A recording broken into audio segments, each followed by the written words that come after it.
Assalamualaikum warahmatullahi wabarakatuh. Perkenalkan, kami dari kelompok 8. Di sini kami akan mereview sebuah jurnal yang berjudul Penyelidikan Geologi Teknik Potensi Likuifaksi di Daerah Palu, Sulawesi Tengah, Kementerian Energi dan Sumber Daya Mineral Badan Geologi, yang merupakan ujian tengah semester mata kuliah Fisika Bumi, Prodi Fisika Institut Teknologi Sumatera. Kelompok kami berjumlah 5 orang, yaitu saya sendiri Siva Nyasa NIM 118110015, yang kedua Tawang Ayu Prasasi NIM 118110048, yang ketiga Tirta Rohmayanti NIM 118110049, yang keempat Putriani NIM 118110058, dan yang terakhir Elvina Damianti dengan NIM 118110059.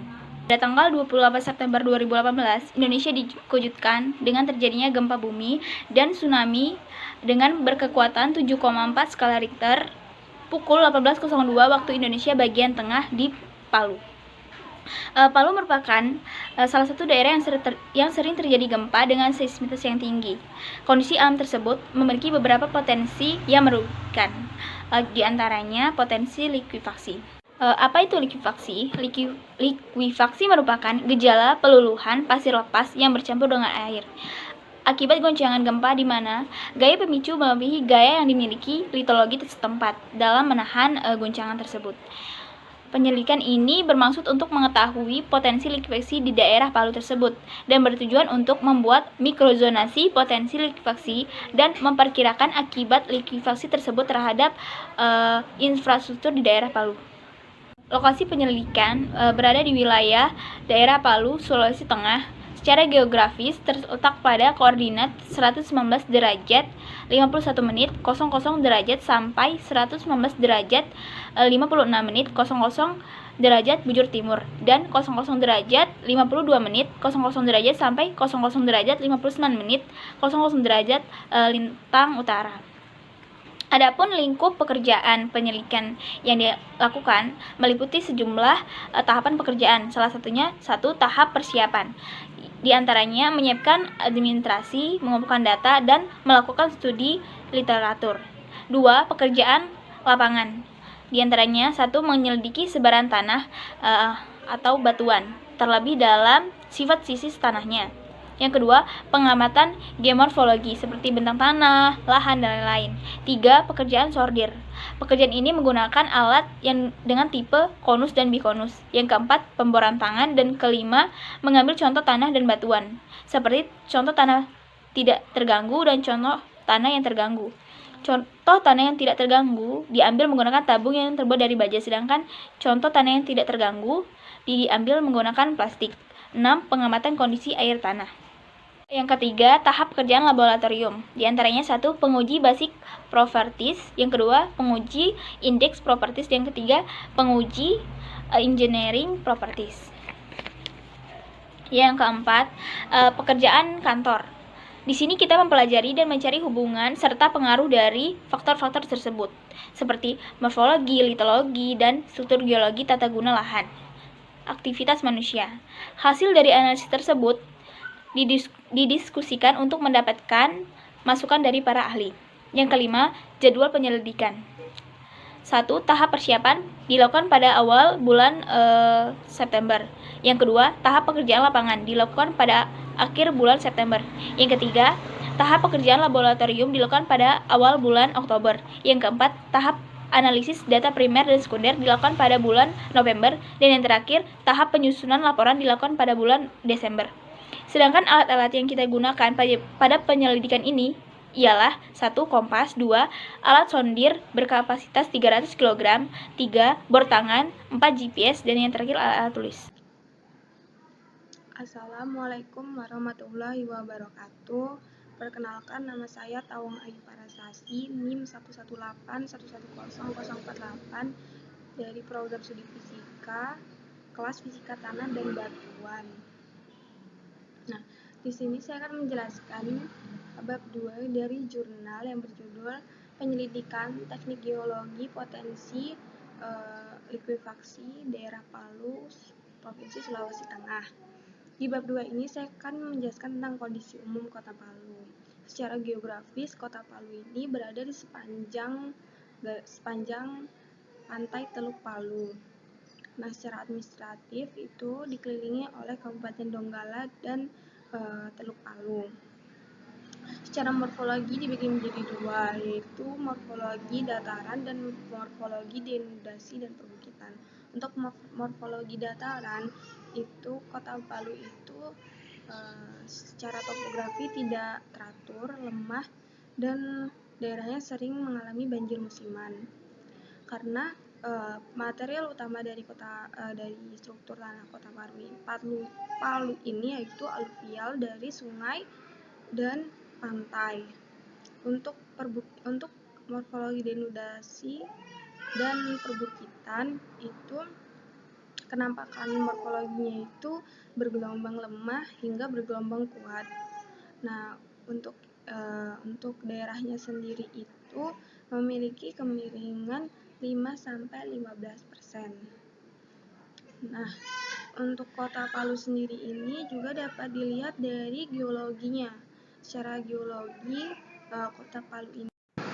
Nah, secara geologi itu dibagi menjadi dua, yaitu aluvium dan endapan pantai dan molase, selebe, serasin, dan serasin. Nah, terlihat pada gambar. Nah, untuk aluvium dan endapan pantai itu terdiri dari batuan pasir, kerikil, lumpur, dan batu gamping koral. Nah, terbentuk dari sungai, delta, dan laut dangkal yang ada di sekitar Kota Palu. Nah, untuk molase, selebe, serasin, dan serasin. Nah, untuk batuan ini tuh memiliki ketinggian yang lebih rendah di kedua sisi penampang. Nah, mengandung rombakan yang berasal dari formasi yang lebih tua. Kalau yang tadi kan lebih muda, ini lebih tua dan terdiri dari konglomerat batu pasir, batu lumpur, batu gamping koral, dan napal yang semuanya mengalami mengeras lemah. Nah, untuk bagian kompleks metamorf barat itu pematang timur itu batuannya itu kasar, bongkahan-bongkahannya kasar dan agaknya diendapkan di dekat sesar-sesar. Nah, untuk dekat Donggala sebelah utara Enu dan sebelah barat Labea, batuannya itu terutama terdiri batu gamping dan napal. Untuk secara stratigrafi, nah secara keseluruhan tatanan stratigrafi Kota Palu itu disusun oleh 3 kelompok batuan, yaitu batuan pratersier, batuan tersier, dan batuan kuarter. Hall 2010. Nah, untuk batuan pratersier ini dapat dijumpai berupa batuan sedimen laut dan berupa batuan metamorfik yang keduanya diterobos oleh batuan granit dan granodiorit, yaitu yang terdiri dari beberapa endapan, yaitu endapan rombakan, endapan sungai, endapan limpah banjir, endapan alur sungai purba, serta endapan kipas aluvium. Secara geografis, dataran Kota Palu ini terbentuk karena adanya proses pengangkatan atau graben. Proses graben yang membuat beberapa permukaan tanah terangkat cukup tinggi membentuk bukit hingga pegunungan, seperti yang dapat terlihat di sepanjang Teluk Palu bagian barat. Nah, untuk wilayah Kota Palu ini dicirikan oleh bentuk utama berupa lembah graben di mana pusat kota terletak di bagian tengah dari lembah tersebut. Orientasi lembah ini mengikuti arah utama jalur pegunungan di kedua sisinya, yaitu berarah relatif utara sampai selatan dalam laporan Bappenas 2010. Oke, itu saja dari saya. Untuk selanjutnya akan dijelaskan oleh teman kelompok saya. Terima kasih. Oke, Assalamualaikum warahmatullahi wabarakatuh. Saya Tirta Romayanti dan saya akan melanjutkan bahasan dari rekan saya, Tawang Ayu Parasasi, yakni tentang kondisi umum Kota Palu. Saya akan meninjau dari struktur geologi dan kegempaannya. Dari struktur geologi aktif yang melewati kota Palu ada berupa PKF, yakni Palu Coral Fault, dan MF, atau yang disebut Matan Fault. Keduanya merupakan sesar aktif yang banyak dijumpai di sekitar lembah Palu. Secara geologi, fisiografi kota Palu berhubungan dengan proses struktur yang terjadi serta jenis batuan yang menyusun kota Palu. Di mana sisi kiri dan sisi kanan kota Palu merupakan patahan utama. Yang selanjutnya, kegempaan.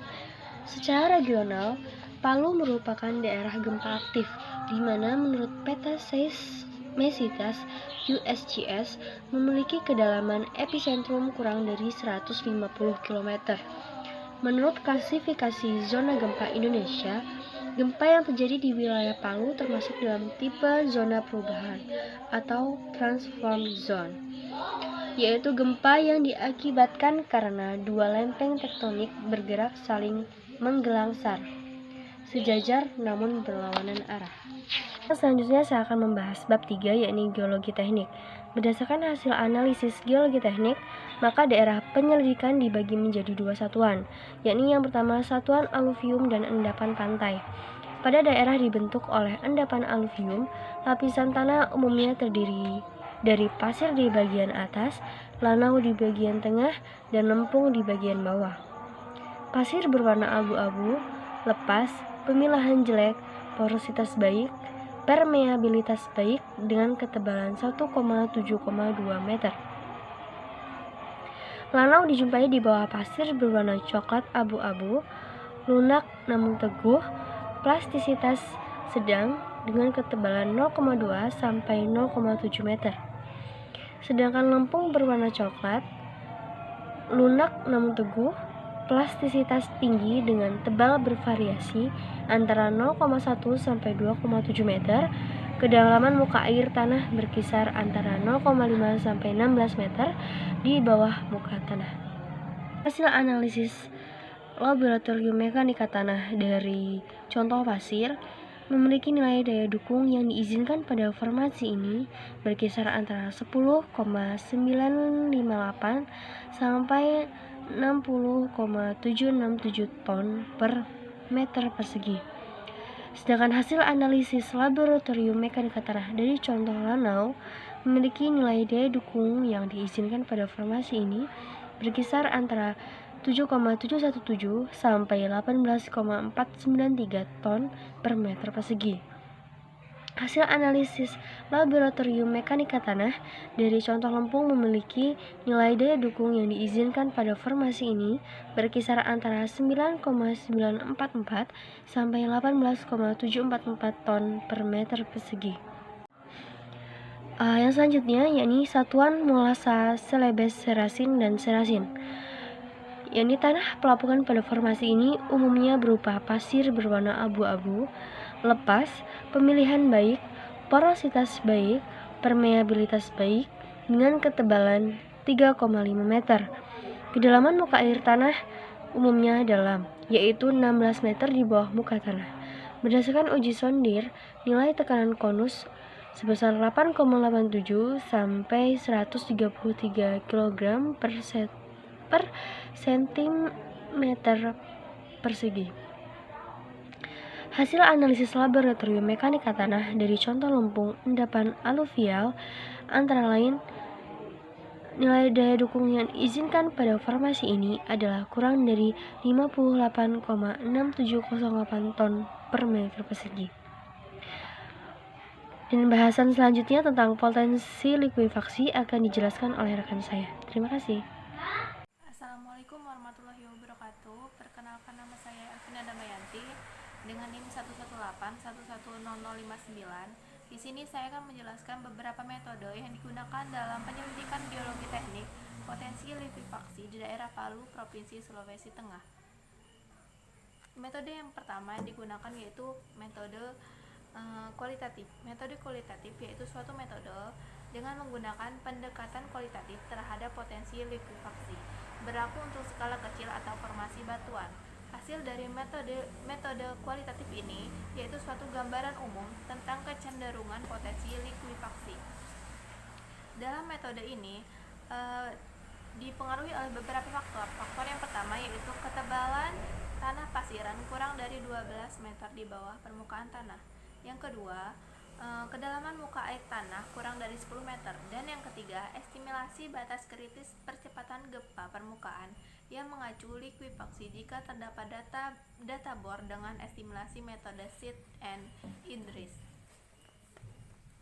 Adapun metode yang kedua yaitu metode kuantitatif. Dalam metode ini dibagi menjadi tahapan-tahapan. Tahapan yang pertama yaitu identifikasi parameter pemicu likuifaksi.